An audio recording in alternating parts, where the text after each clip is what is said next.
مرحبا وأهلا بكم في برنامج داخل واشنطن.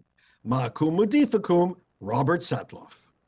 إدارة بايدن أمرها 6 شهور، معظم مسؤوليها في منصبهم، ومعظم سياساتها محددة، ومعظم أولوياتها واضحة.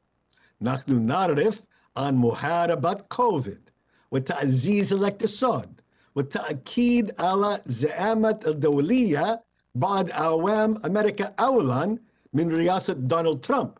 كانت أهم 3 عناصر ضمن أجندة الرئيس، ولكن ماذا عرفنا سوى ذلك؟ من حقاً له تأثير على الرئيس؟ هل يسيطر على الكونغرس أم يسيطر عليه الكونغرس؟ هل يشكل الجمهوريون جبهة معارضة فعالة؟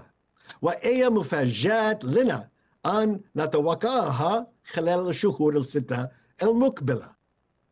هذا الأسبوع في برنامج داخل واشنطن سنراجع أول 6 شهور للرئيس بايدن في المكتب البيضاوي مع 2 من أوسع المحللين السياسيين إطلاقاً في واشنطن، نورم أورنستين وديفيد هوكينغز.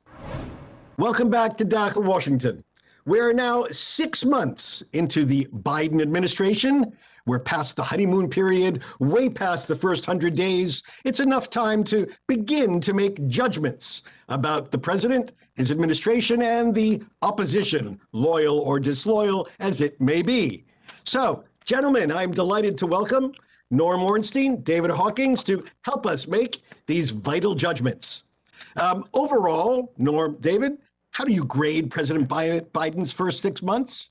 Norm? So we have to start with a little bit of context, Rob. We often make these comparisons, and the comparisons for a Democratic president in terms of the success in the first 6 months is going to be Franklin Roosevelt, Lyndon Johnson, Bill Clinton, perhaps John F. Kennedy. What we have to consider is that unlike Johnson or Roosevelt, Biden had to deal with a Congress that was extraordinarily close, and he didn't even know if the Democrats would have a majority with just a 50-50 Senate until that famous day on January 6th. We have all the internal divisions, and given that, if you consider the passage of the American Rescue Act, the number of judges confirmed, the progress being made on an infrastructure package, that's a pretty good record. So I would give him at least a B+ right now. At the same time, Biden has solidified support in the country of an approval rating that has consistently been not much above, but at least above 50%, in great contrast with his predecessor. And we know that around the world, a whole lot of people and governments are giddy that they have to deal with a professional Biden administration compared to the predecessor. Okay, B+ with the rationale. David, what's your grade? Well, I guess it falls to me to argue that the glass is not half full. I guess I'll do the cop out and say it's an incomplete, because we're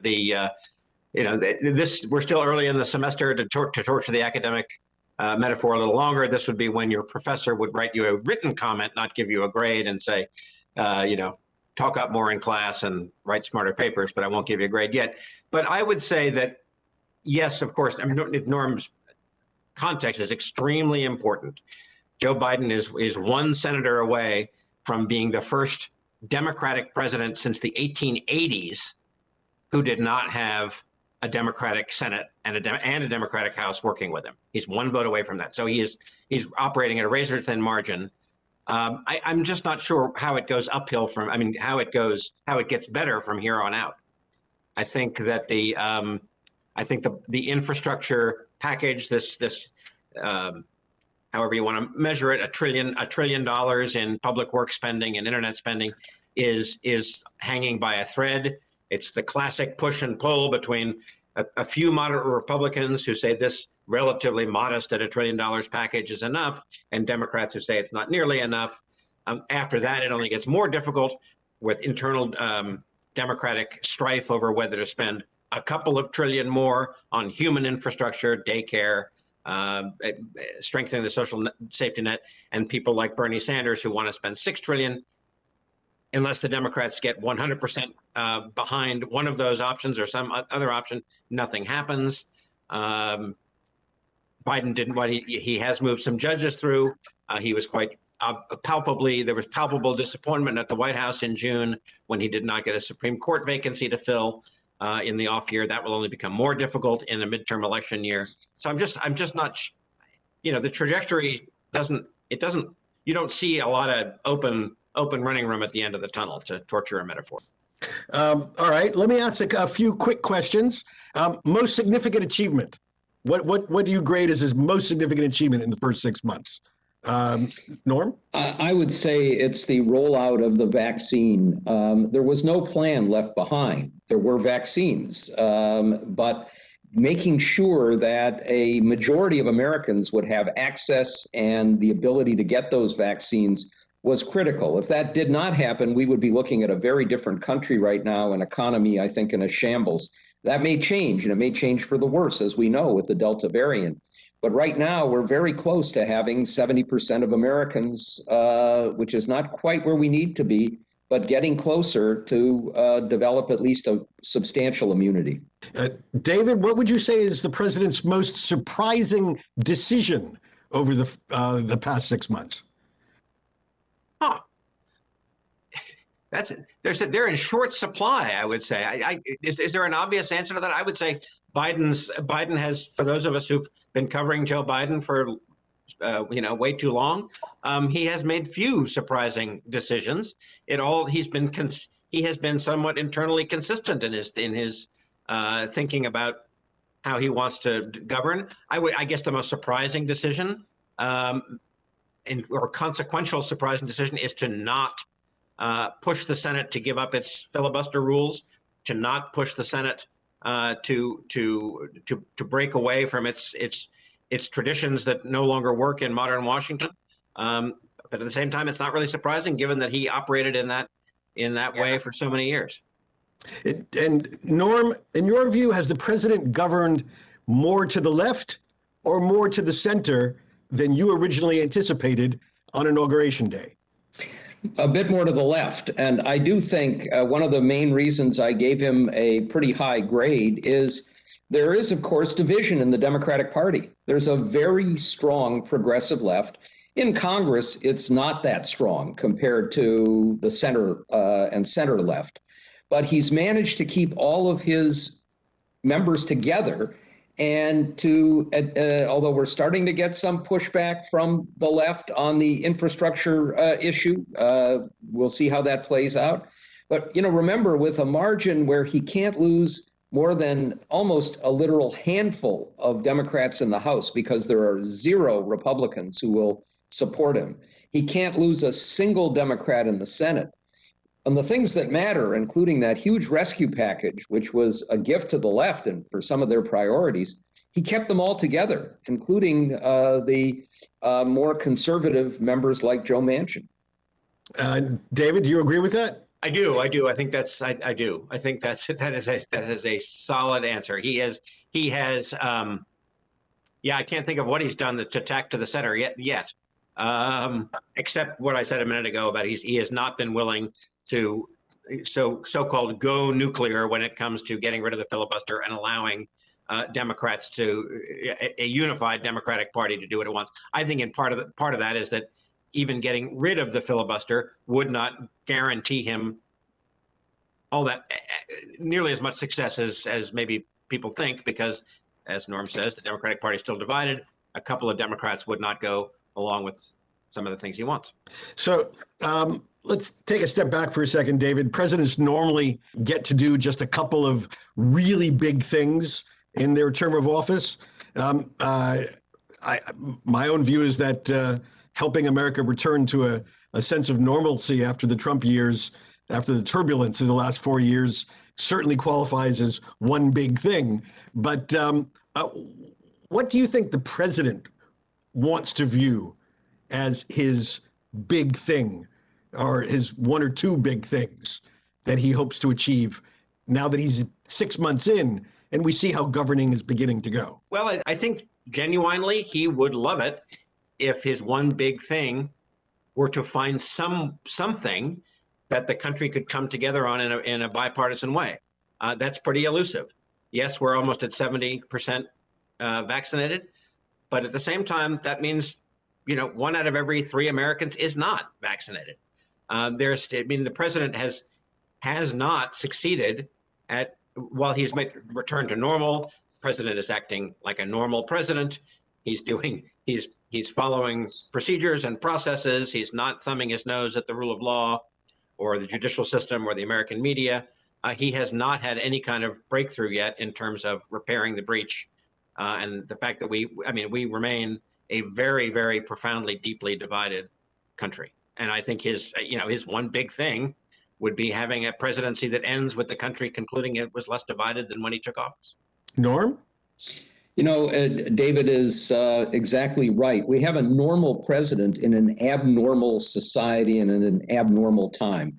And keep in mind that Donald Trump is still out there fomenting violence, basically saying the election was stolen, giving credibility or trying to the insurrectionists who stormed the Capitol.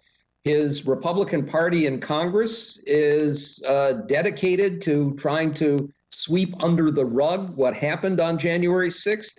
And we have all across the country, in Arizona, in Michigan, in Pennsylvania, in Georgia, and other states, attempts to try and go back and discredit the results of Biden's election and make sure that we have another election that doesn't come out that way.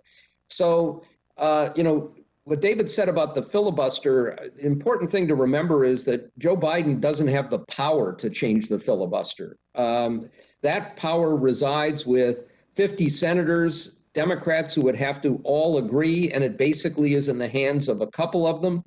And until Joe Manchin, Kyrsten Sinema, and a couple of others agree, the ability to counter that anti-democratic, small d, move to overturn the results of elections is going to be very difficult to do. If Biden can't find a way to bring his party together on this, then the longer-term legacy may be something much darker than what we've been talking about. It may be the decline or demise of the fundamentals of American democracy.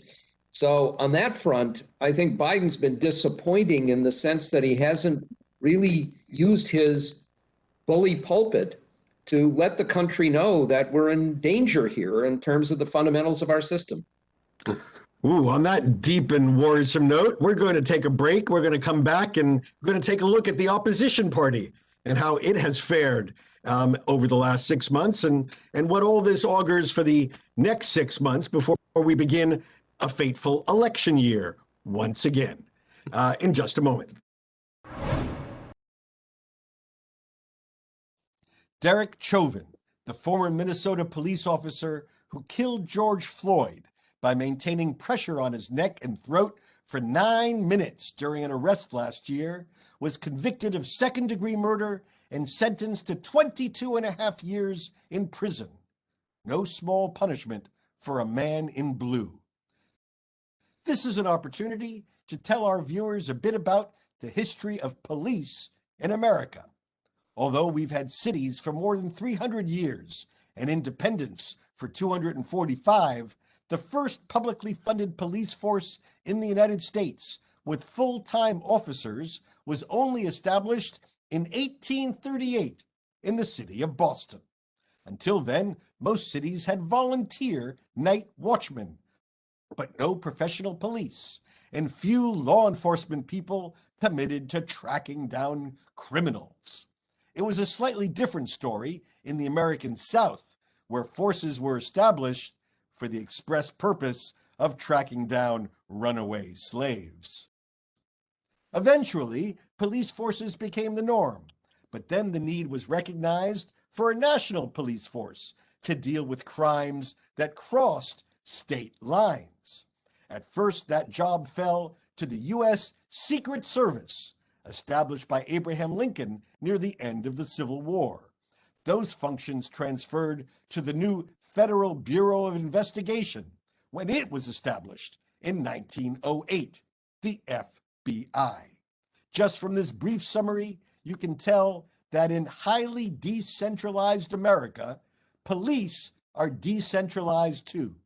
So much so that there are currently 17,985 different U.S. police agencies here in our country, including city police, county sheriff's offices, state police and highway patrol, and federal law enforcement agencies, each with its own set of rules and its own set of procedures.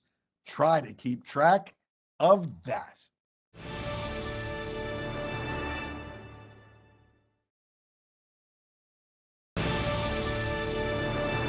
All right, let's take a moment to turn to the opposition, the Republican Party. David, how would you grade them as being an opposition party after having had the White House for the last 4 years? Oh, they're hanging quite emphatically together. I think their view of tribal loyalty is strong. Their willingness to tolerate dissent in their own ranks is almost non-existent, and so they are marching in relative lockstep against virtually everything Joe Biden wants to do. I guess if that's what, I mean, if we lived in a parliamentary system, that would be awesome, but we don't.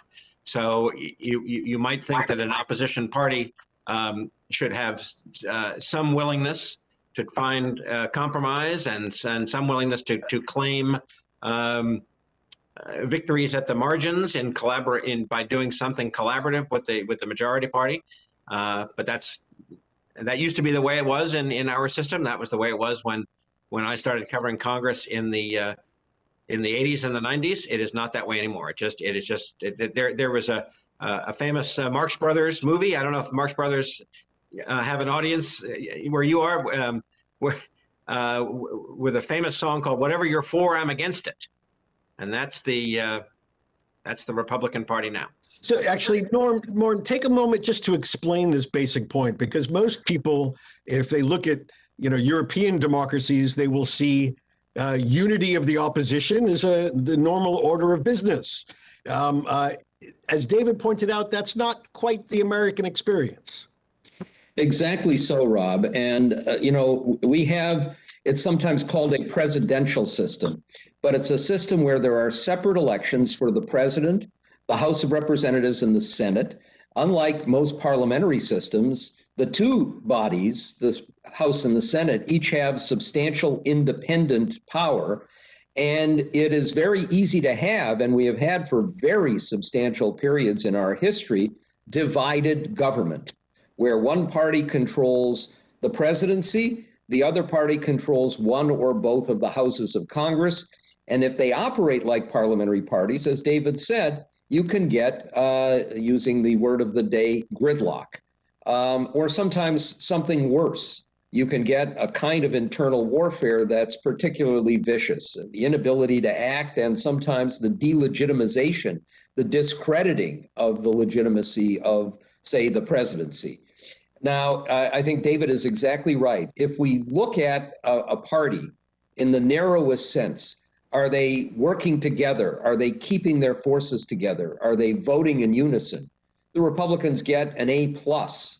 But if we look at it in terms of whether it's functional for the political system, I give them an F. Some years ago, this is not just Donald Trump's doing, by the way. In 2012, my colleague Tom Mann and I wrote a book called It's Even Worse Than It Looks. And we called the Republican Party at that point an insurgent outlier, dismissive of facts and science and of the opposition. And that, of course, was during the Obama presidency. And if anything, what Trump has done has been an accelerant of this process. We know that the Republican leader in the Senate, Mitch McConnell, said that he's putting 100% of his efforts behind blocking everything that Biden wants to do. A key member of the House of Representatives in the Republican Party, Chip Roy, said the other day that they want to bring disaster. They want to create enormous division to accomplish their goals. And that's not what we are used to in our political process, at least not during our lifetimes. And it's very troublesome at minimum. All right, gentlemen, we're going to have to stop there. I want to thank you both. Fascinating discussion assessing the first 6 months of the Biden administration and looking for the major issues on the agenda for the balance of 2021. Thank you, David. Thank you, Norm, for joining us on Dakhel, Washington. 6 months have come and gone. If the first 100 days are a time to set a new agenda and make bold pronouncements, the first 6 months are a time to get things done, register achievements, and set a rhythm for governing. It's really the first milestone of a new administration and an opportunity to take stock. Joe Biden came to office with a huge advantage. He was not Donald Trump. His 50 years in politics made him the most known quantity in Washington. There are very few surprises about him. While America remains deeply, viscerally, even violently divided, there really aren't deep, visceral, and violent feelings about Joe Biden. Even his opponents usually acknowledge his decency, his genialness, his basic middle-of-the-road approach to many issues. To be sure, there is much more to the man and to his presidency as he navigates brittle division between progressives and moderates within his own Democratic Party, as well as the broad political, ideological, and generational divisions within America at large. But that fundamental quality of a man of the people, someone widely admired for how he has wrestled nobly and gracefully with personal tragedy, has been a major plus. His second advantage, in my view, is that Donald Trump remains the face of the Republican Party. Most losing presidential candidates slink off into at least semi-retirement, letting their party sort out the mess under new leadership. Trump is different. He has kept the reins of the party himself, making loyalty to him the test of any putative candidate for lower office. I think this has had the effect of helping Biden. Biden's third advantage is that science has come to the rescue in the form of mass vaccinations. Every American who wants a COVID vaccine can get one. Indeed, we are now pleading with the reluctant among us to please get the shots. My own view is that this is bizarre. We don't ask people to get polio, tuberculosis, or rubella vaccines. We mandate it. Even so, the process has been efficient and businesslike. Most faults have been due to the reluctance of key groups of Americans, not the bungling of the administration. While these three factors have been advantageous to Biden, they won't guarantee his success. He will eventually be judged by whether our economy rebounds to a point where most Americans become optimistic about their future, by whether there are one or two legacy achievements in healthcare and infrastructure, in more equitable taxes, in voting rights and law enforcement reform that would not have been possible without his leadership, and by whether no great international debacle occurs on his watch, and all eyes are on the withdrawal from Afghanistan to see if he passes that test. All in all, the first 6 months have been positive, but there's a long, long way to go. بهذا نصل لنهاية هذه الحلقة من برنامج داخل واشنطن. إذا كانت لديكم أي استفسارات أو تعليقات حول هذه الحلقة، وخاصة حول الشهور الستة المقبلة من رئاسة بايدن، أرجو أن تتواصلوا معي عبر تويتر على هاشتاغ Inside Washington أو أن تراسلوني مباشرة على @RobSatloff. سأراكم الأسبوع المقبل وإلى أن ألقاكم. شكرا لكم وإلى اللقاء.